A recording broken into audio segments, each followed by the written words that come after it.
Login failed on Pearler app fix. You open the Pearler app to check your shares or automatic investments, and suddenly login failed. It's frustrating, especially when you just want to see how your portfolio is performing. But don't worry, this problem is easy to fix with a few quick steps. Start with your internet connection. A weak or unstable signal is the #1 cause of login errors. Switch between Wi-Fi and mobile data or toggle airplane mode to refresh your connection. Pearler needs a secure, consistent link to verify your account details. Next, check for app updates. Open your App Store or Google Play, search for Pearler, and tap Update if you see one.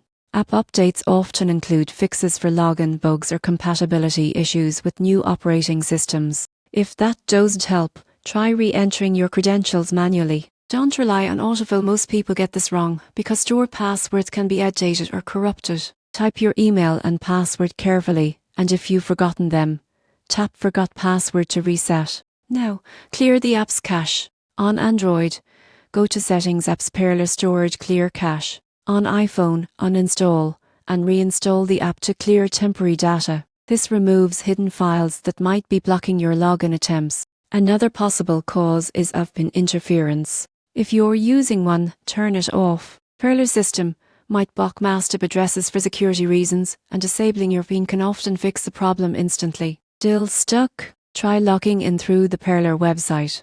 If you can't access it there either, it could mean the servers are temporarily down. Wait a short while before trying again. So if your Pearler app says login failed, don't stress. Most of the time, the fix is simple. Check your connection, update the app, re-enter your details, clear your cache, and disable your PIN. In just a few minutes, you'll be back to investing confidently and keeping your financial goals on track.